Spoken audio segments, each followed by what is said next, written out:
muhisiwa namba moja ni wafanyakazi wake wa kabila la Masai ambao walikuwa wakilinda kwenye hilo eneo lake, ambao walikimbia na jeshi la polisi linaendelea kufanyia uchunguzi wa mambo hayo kwa haraka kubwa sana.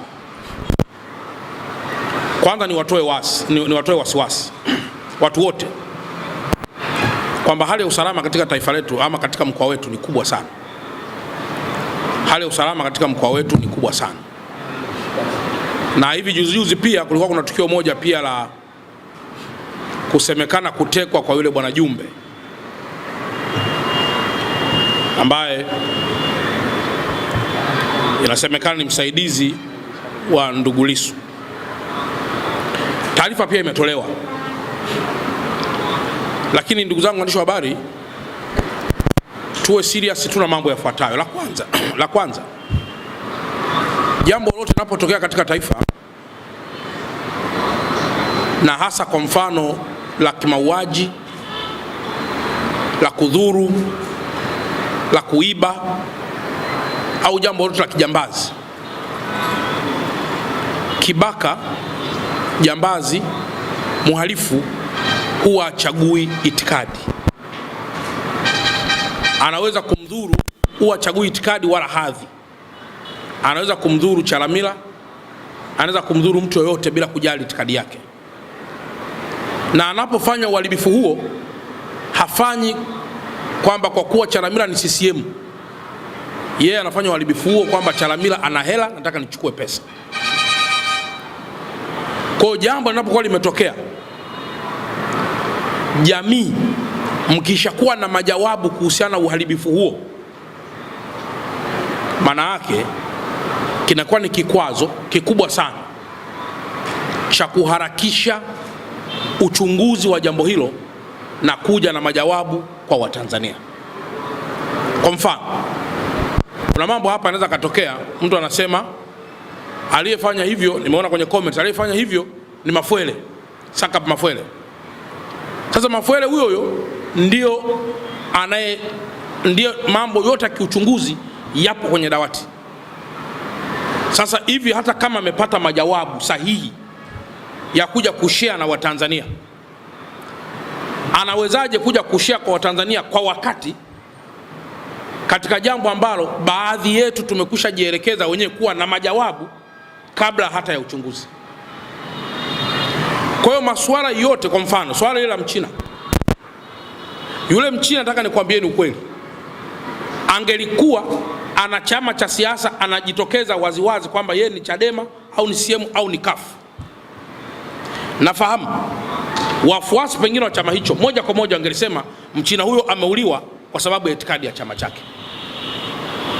Lakini kwa sababu hiyo itikadi haijaonekana, majalada yake yanakuwa ni rahisi sana kuyachunguza kwake, na hasa kama mambo yote yakiwa yako constant bila kuharibiwa kwa ushahidi wowote. Kwa hiyo moja, nitoe rai kwamba mambo yanapotokea, nimeona tale tukio la bwana Temba, mliona namna lilivyoanzwa. Chama hiki kitatoa barua ya kusikitishwa sana, huyu atoa barua ya kusikitishwa sana, yaani kama vile mwelekeo wa kama vile kuna mtu fulani amefanya jambo hilo ambaye ama ni serikali ama ni jambo fulani. Lakini kwa jambo hilo mwisho linakuja kukamilika kwamba jamani, huyu mtu huyu ni 1 2 3. Mwingine anaweza akaja anasema mbona jambo hilo unaleta majibu, mbona jambo la jana halina majawabu? Uchunguzi na ukamilishaji wa taarifa is a matter of context. Mazingira na context ni vitu tofauti. Ni jambo la ushahidi, ni jambo la teknolojia, ni jambo la muda, jambo limefanywaje, muda gani. Vyote hivi ni vitu ambavyo husaidia kwa pamoja katika kuharakisha masuala ya kiuchunguzi na kuwa perfect. Kwa niwaombe sana ndugu zangu waandishi wa habari, mkawe mabalozi wazuri kwamba jambo linapotokea tusiwe na majawabu yetu kwanza, unless otherwise jeshi la polisi na vyombo vya dola vimekutaka kuweza kulisaidia kutoa ufafanuzi kuhusu mambo hayo, nayo sio ya kwenye public. Lakini jambo la pili, Mchina wetu jambo ambalo amefanyiwa ni baya, Na katika hali ya kawaida wapo watu ambao wanaweza kalaumu hata jeshi la polisi, mlikuwa wapi? Hapana ndugu zangu, kuna limits. Wewe ukilala ndani, jeshi la polisi wanaweza kuanza kuingia chumbani kuangalia unalalaje? Hapana, watakuwa nje kufanya doria na kila kitu. Kwa hiyo nitoe rai kwa wawekezaji wote ndani ya taifa letu, wanapotaka kutumia walinzi, watumie walinzi wa makampuni yenye anwani maalum.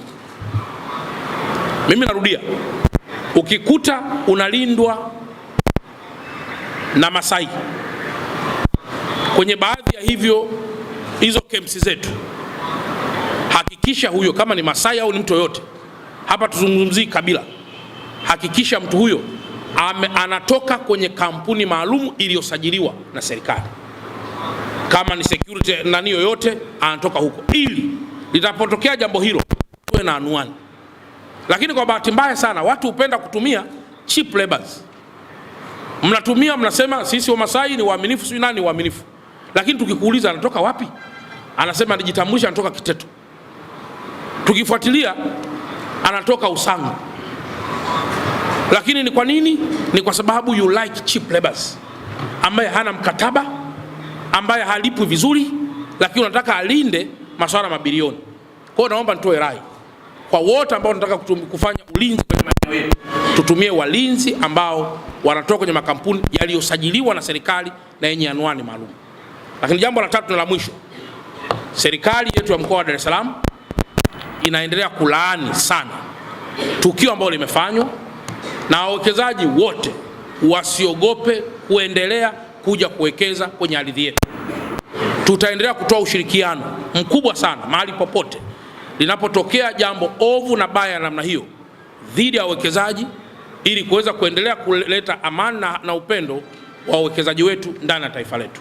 Sasa ni simple tu, waone Viva Promotion kwa mahitaji ya printing aina zote, kama vile mabango size zote na aina zote, 3D, 2D na banners, vibao vya maofisini au sehemu za biashara kama hoteli, lodge na kadhalika. Viva Promotions wana print t-shirt na jezi, wanafanya branding ya ofisi kuipa muonekano wa nje wa kuvutia. Wanapatikana Tabora mjini, mtaa wa shule, jirani na chuo cha utumishi wa umma Uhazili. Simu namba 0762 484266. Instagram @viva_promotion.